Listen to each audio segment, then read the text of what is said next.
اعوذ باللہ من الشیطان الرجیم، بسم اللہ الرحمن الرحیم۔ دوستو، میں عامر بخاری اور آپ دیکھ رہے ہیں میرا یوٹیوب چینل۔ شکر گزار ہوں کہ آپ لوگوں نے میرا یہ پروگرام دیکھنے کے لیے وقت نکالا۔ آج کی اس ویڈیو میں آپ کے سامنے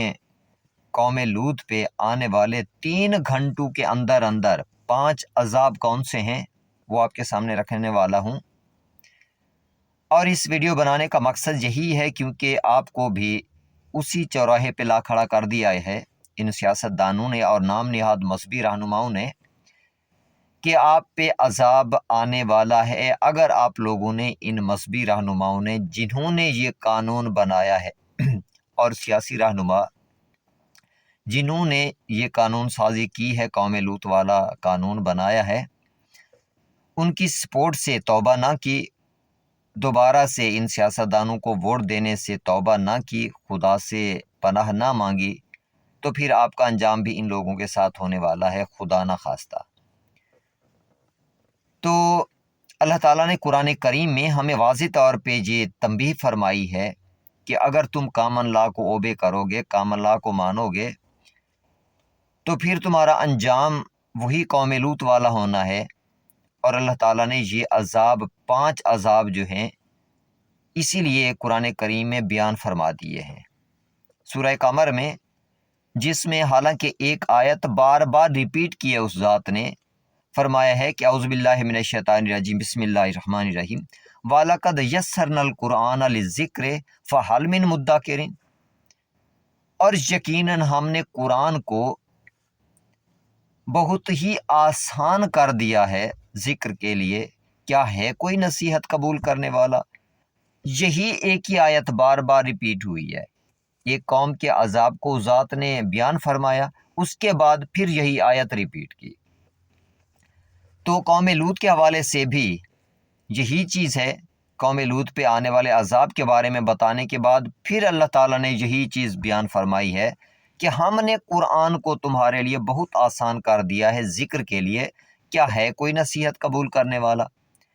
تو اسی لیے یہ آپ کے لیے نصیحت ہے، مومنین کے لیے نصیحت ہے، تمام انسانوں کے لیے نصیحت ہے، اگر کوئی نصیحت قبول کرنا چاہے تو سورہ قمر کی ورس نمبر 37 میں اللہ تعالیٰ فرماتے ہیں کہ وَلَقَدْ رَاوَدُوهُ عَنْ ضَيْفِهِ، جب وہ لوگ یعنی قوم لوط کے لوگ حضرت لوط علیہ السلام کے دروازے پہ پہنچ گئے، حملہ شروع کر دیا کہ اللہ کی طرف سے وہ بھیجے ہوئے جو مہمان تھے، اللہ کی وہ مخلوق جو عذاب کرنے آئی تھی انسانوں کے روپ میں، کیونکہ وہاں پہ وہ داخل ہوئے، تو حضرت لوط علیہ السلام کے دروازے توڑنے کی کوشش کی گئی، حملہ کیا گیا تاکہ وہ جو مہمان ہیں وہ ہمارے حوالے کر دیے جائیں، یعنی اپنے لا پہ وہ کار بند تھے، اپنی ان کی دنیا تھی۔ اس کا مطلب یہ ہے وہ خدا کو نہیں مانتے تھے، لیکن پاکستان میں تو خدا کو ماننے والے، خدا کی ان قوانین کے بارے میں جاننے والے، خدا کی تنبیہات کے بارے میں جاننے والوں نے یہ لا بنایا ہے اور امپلیمنٹ کر دیا ہے۔ تو یہاں پہ عذاب ان 5 عذابوں سے بھی زیادہ سخت ہونا ہے۔ تو اللہ تعالیٰ فرماتے ہیں کہ جب انہوں نے ان مہمانوں کا تقاضا کیا اور زبردستی چھیننے کی کوشش کی، تو سب سے پہلا جو عذاب اللہ تعالیٰ فرماتے ہیں کون سا آیا؟ فَتَمَسْنَا أَعْيُنَهُمْ، ہم نے ان کی آنکھیں نکال کے پھینک دی۔ سب سے پہلا عذاب کون سا؟ قوم لوط کی، ان کے بچوں کی، عورتوں کی، مردوں کی، پوری قوم کی آنکھیں نکال کے پھینک دی گئی، پہلا عذاب۔ اور پھر فرمایا فَذُوقُوا عَذَابِي وَنُذُرِ، بس چکھو ہمارے عذاب کو بھی اور ہمارے انذار کو بھی، ہماری تنبیہ کو بھی، کہ یہ ہوتی ہے ہماری تنبیہ۔ اب یہاں پہ جو حالات اس وقت بنے ہوئے تھے، کیونکہ ساری رات یہی تماشا لگائے رکھے وہ ان لوگوں نے حضرت لوط علیہ السلام کے گھر کو گھیر کے کہ ان مہمانوں کو ہمارے سپرد کر دو، تو حضرت لوط علیہ السلام مایوس ہو گئے، پریشان ہو گئے جب انہوں نے دیکھا کہ میں کچھ نہیں کر سکتا، تو پھر مایوسی کا اظہار کرتے ہوئے کہا کہ کاش میرے پاس طاقت ہوتی، میں تمہیں بتاتا کہ تم کیا کر رہے ہو۔ یا کاش میرے پاس پناہ لینے کے لیے کوئی مضبوط کلا ہوتا۔ تو پھر اللہ تعالیٰ کی اس بھیجی ہوئی مخلوق نے فرمایا کہ آپ پریشان نہ ہوں، ہم اللہ کے بھیجے ہوئے ہیں، یہ لوگ آپ تک نہیں پہنچ پائیں گے، آپ اپنے اہل کو لے کے یہاں سے چلے جائیں۔ لیکن کیونکہ گھر کے باہر پوری قوم اکٹھی تھی، دروازے توڑنے کی کوشش کی جا رہی تھی، تو پھر حضرت لوط علیہ السلام نے فرمایا کہ میں کیسے ان میں سے گزر کے جا سکتا ہوں؟ تو انہوں نے کہا یہ آپ تک نہیں پہنچ سکتے۔ تو اس وقت سب سے پہلا کام جو ہوا، جو سب سے پہلا عذاب آیا، اللہ تعالیٰ نے ان کو بے بس کر کے رکھ دیا۔ ان کو سب سے زیادہ تکلیف سب سے پہلے جو ہوئی، وہ ذات کہتی ہے فَتَمَسْنَا أَعْيُنَهُمْ، ہم نے ان کی آنکھیں نکال کے پھینک دی۔ تو جب ان کی آنکھیں نکال کے پھینک دی گئیں تو حضرت لوط علیہ السلام کو وہاں سے اپنے گھر والوں کے ساتھ اس علاقے کو چھوڑ کے جانے کا حکم دے دیا گیا۔ تو حضرت لوط علیہ السلام اپنے گھر والوں کو آگے رکھ کے خود ان کے پیچھے پیچھے چلتے گئے۔ اس کے بعد انہیں منع کر دیا گیا تھا کہ پیچھے مڑ کے دیکھنا نہیں ہے۔ دوسرا جو عذاب آیا ہے ان کی آنکھیں نکلنے کے بعد، اب یہاں پہ ایک چیز نوٹ کرنے کی ہے کہ جب انسان کی آنکھیں بند ہوں تو تکلیف کو زیادہ محسوس کرتا ہے، لیکن جب آنکھیں ہی نکال دی جائیں اور برین کے قریب ترین یہ ایریا بنتا ہے جہاں سے انسان کو سب سے زیادہ تکلیف پہنچائی جا سکتی ہے، تو وہی کچھ ہوا کہ ان کو سب سے زیادہ تکلیف ان کی آنکھیں نکال کے سب سے پہلے یہ پہنچائی گئی۔ اب اسی حالت میں وہ تڑپ رہے تھے، کراہ رہے تھے پوری قوم۔ تو اس کے بعد دوسرا عذاب آیا۔ اب دوسرا عذاب کون سا آیا؟ سورہ قمر کی ورس نمبر 34 میں اللہ تعالیٰ فرماتے ہیں اِنَّا أَرْسَلْنَا عَلَيْهِمْ حَاصِبًا إِلَّا آلَ لُوطٍ، اور ہم نے ان پہ سٹون ہرلنگ سٹارم بھیجا، یعنی ایسا طوفان بھیجا جو پتھروں کو اٹھا اٹھا کے مارتا ہے،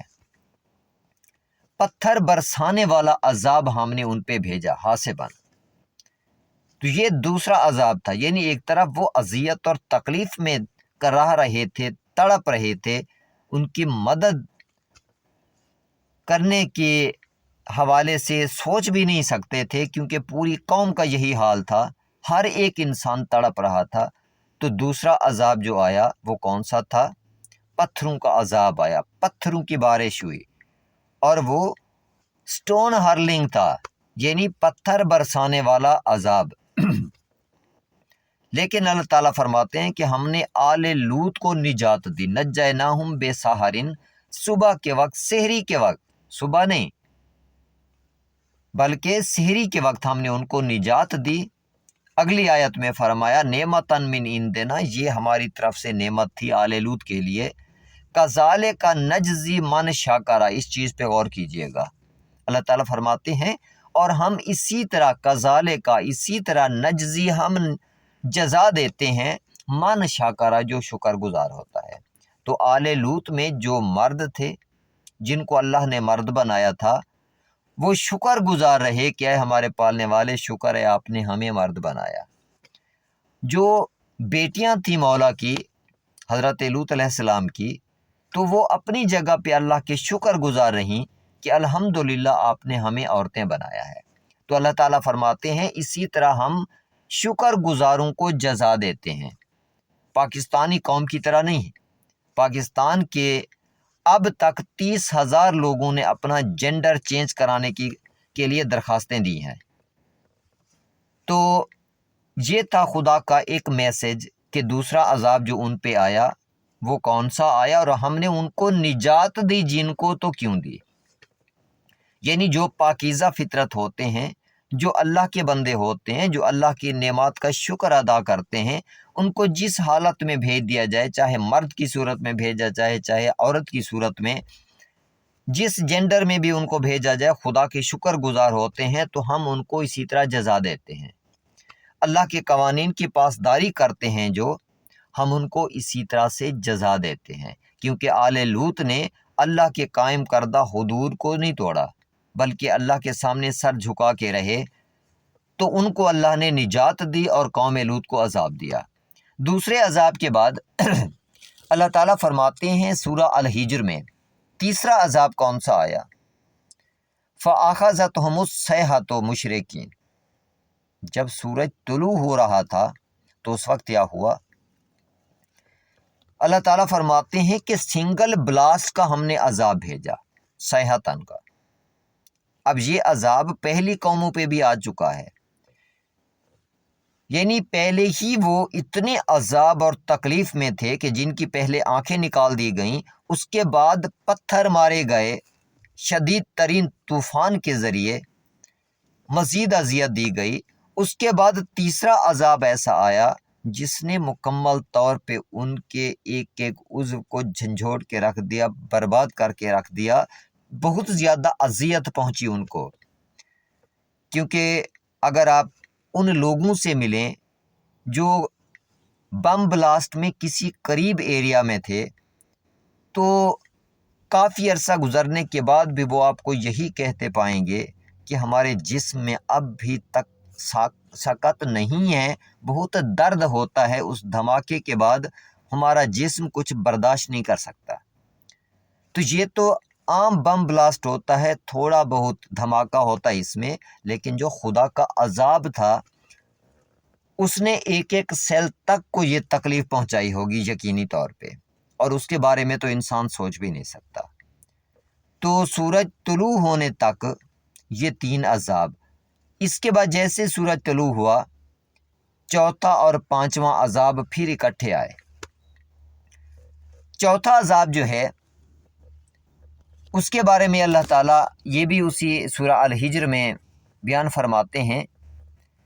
کہ فَجَعَلْنَا عَلَيْهَا سَافِلَهَا، پس ہم نے زمین کو الٹا کے رکھ دیا۔ عالیہا جو اوپر والا حصہ تھا اس کو سافلہا کر دیا، اسفل سے ہے، اسفل کہتے ہیں پسترین کو۔ زمین کا پسترین کیا ہوگا؟ زمین کا مرکز، ہر طرف سے۔ تو زمین کا مرکز ایسا ہے، اگر آپ سائنس سے ریلیٹڈ ہیں جانتے ہیں کہ وہاں پہ ہر چیز پگھل جاتی ہے، لوہا پگھل جاتا ہے، کاپر پگھل جاتا ہے، جو چیز بھی وہاں پہ پہنچتی ہے پگھل جاتی ہے۔ تو چوتھا عذاب یہ تھا سورج طلوع ہوتے وقت۔ اس کے بعد اللہ تعالیٰ فرماتے ہیں وَأَمْطَرْنَا عَلَيْهِمْ حِجَارَةً مِّن سِجِّيلٍ، اور ہم نے سجیل کے پتھروں کی ان پہ بارش کر دی۔ اور یہ بارش کیسے تھی؟ لیئر اپان لیئر تھی، کیونکہ سورہ ہود میں بھی اللہ تعالیٰ یہی فرماتے ہیں۔ سورہ ہود کی ورس نمبر 82 میں اللہ تعالیٰ فرماتے ہیں فَلَمَّا جَاءَ أَمْرُنَا، جب ہمارا حکم آیا، ہمارا امر آیا، جَعَلْنَا عَلَيْهَا سَافِلَهَا، ہم نے ان کی زمین کو الٹ دیا، اوپر والے حصے کو نیچے والے حصے میں پسترین مقام میں ڈال دیا۔ وَأَمْطَرْنَا عَلَيْهَا، اور ان پہ بارش کر دی، حِجَارَةً مِّن سِجِّيلٍ، پتھروں کے، سجیل کے پتھروں کے، منضودٍ تہہ بتہ، لیئر اپان لیئر ان پتھروں کی بارش کی گئی، سجیل کے پتھروں کی۔ اگر آپ نے اب جدید سائنس کے حوالے سے کچھ ویڈیوز دیکھی ہیں قوم لوط کے حوالے سے، تو آپ نے دیکھا ہوگا کہ آج بھی گول قسم کے چھوٹے چھوٹے بنٹے سائز کے کوئی چیزیں نکلتی ہیں وہاں پہ پتھروں سے، اور جیسے ان کو نکالتے ہیں اور ان کے آس پاس کا جو سارا پتھر ہوتا ہے، جو ظاہری طور پہ پتھر نظر آ رہا ہوتا ہے، ان کو جیسے ہاتھ لگاتے ہیں وہ لکڑی کی راکھ کی طرح ہو جاتا ہے۔ تو اس سے آپ خود اندازہ لگا سکتے ہیں کہ خدا نے یہ عذاب ان کو کس طرح سے دیا۔ تو یہ 5 عذاب مسلسل سحری سے لے کے سورج کے طلوع ہونے تک اس قوم پہ آئے ہیں جو کہ قوم لوط تھی۔ اور اللہ تعالیٰ فرماتے ہیں سورہ ہود کی ورس نمبر 83 میں کہ مُصَوَّمَةٌ عِندَ رَبِّكَ وَمَا هِيَ مِنَ الظَّالِمِينَ بِبَعِيدٍ، اور یہ جو پتھر تھے ان پہ مہر لگی ہوئی تھی، نشان زدہ یہ پتھر تھے، یعنی جو سجیل کے پتھر تھے جن کی بارش کی گئی، اور یہ ظالموں سے بعید نہیں ہے، دور نہیں ہے۔ تو یہ پاکستانی سیاستدان اور جو مذہبی رہنما جنہوں نے مل کے یہ قوم لوط والا قانون بنایا ہے، سن لیں، غور کر لیں، وما ہی من الظالمین ببعید، تو یہ عذاب اللہ تعالیٰ فرماتے ہیں ظالموں سے زیادہ دور نہیں ہے۔ اور اس عوام کو بھی غور کر لینا چاہیے کہ وہ خدا کے اس عذاب کو پسند کرتے ہیں یا اللہ کی رحمت کو پسند کرتے ہیں۔ اگر اللہ کی رحمت چاہتے ہیں تو توبہ کر لیں، آئندہ ساری زندگی کسی بھی سیاستدان کو ووٹ نہیں دیں گے، سیاست پہ لعنت بھیج کے اس غلیظ دھندے کو ختم کر دیں گے،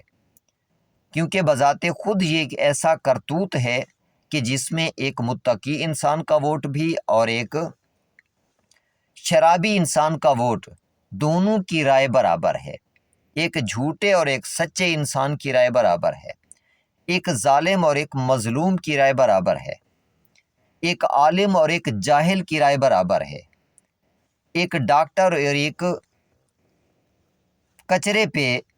لیٹے ہوئے نشئی کی رائے کا حق جو ہے وہ برابر ہے۔ تو اس قسم کا نظام خدا کی بارگاہ میں ویسے بھی قابل قبول نہیں ہے، اور اللہ تعالیٰ نے تو ویسے بھی قرآن کریم میں ہمیں واضح طور پہ بتایا ہے کہ وَرَبُّكَ يَخْلُقُ مَا يَشَاءُ وَيَخْتَارُ وَمَا كَانَ لَهُمُ الْخِيَرَةُ، آپ کا رب جسے چاہتا ہے خلق کرتا ہے اور منتخب کرتا ہے، انہیں انتخاب کا کوئی حق نہیں۔ تو انتخاب کا حق تو پہلے ہی اس ذات نے نہیں دیا، یہ ہمارے اپنے کرتوت ہیں سیاست کی طرف جانے کی وجہ سے، جو ہم دیکھ رہے ہیں، جو مہنگائی کا ایک عذاب ہمارے سر پہ نازل ہے،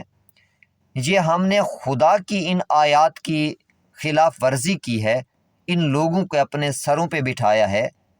جس کا عذاب ہم مہنگائی کی صورت میں بھی دیکھ رہے ہیں، ان کے جھوٹ کی صورت میں بھی دیکھ رہے ہیں، ان کے فراڈ کی صورت میں بھی دیکھ رہے ہیں، ان کی مکاریوں کی صورت میں بھی دیکھ رہے ہیں، ان کی عیاشیوں کی صورت میں بھی دیکھ رہے ہیں، مگر غریب کے پیسوں پہ، ان کی لوٹ مار کو بھی دیکھ رہے ہیں، مگر غریب کے پیسوں پہ انہوں نے نظر رکھی ہوئی ہے۔ تو اس چیز پہ تھوڑا غور کیجئے گا، اس سیاست نے ہمارے ساتھ کیا کر دیا، ان سیاستدانوں نے ہمارے ساتھ کیا کچھ کیا ہے۔ اپنے خدا سے پناہ مانگیں، اپنے خدا سے وعدہ کریں کہ آئندہ ہم ایسے لوگوں کو سپورٹ نہیں کریں گے، ہم کسی بھی سیاسی پارٹی کا، کسی سیاستدان کو ووٹ نہیں دیں گے، سیاست سے توبہ کرتے ہیں اور اپنے خدا سے پناہ مانگتے ہیں۔ خداوند ذوالجلال ہم تمام مومنین کو اپنی امان میں رکھے اور اس قسم کے غلیظ کرداروں سے ہمیں اپنی پناہ میں رکھے، اور دونوں جہانوں میں ہمارا وہی مالک و خالق ہے، ہمارا رازق ہے، ہمیں فقط اسی سے ڈرنا چاہیے، کسی اور سے ڈرنے کی ضرورت نہیں ہے۔ دعا گو ہوں، اللہ تعالیٰ کی امان میں رہیں۔ اللہ حافظ۔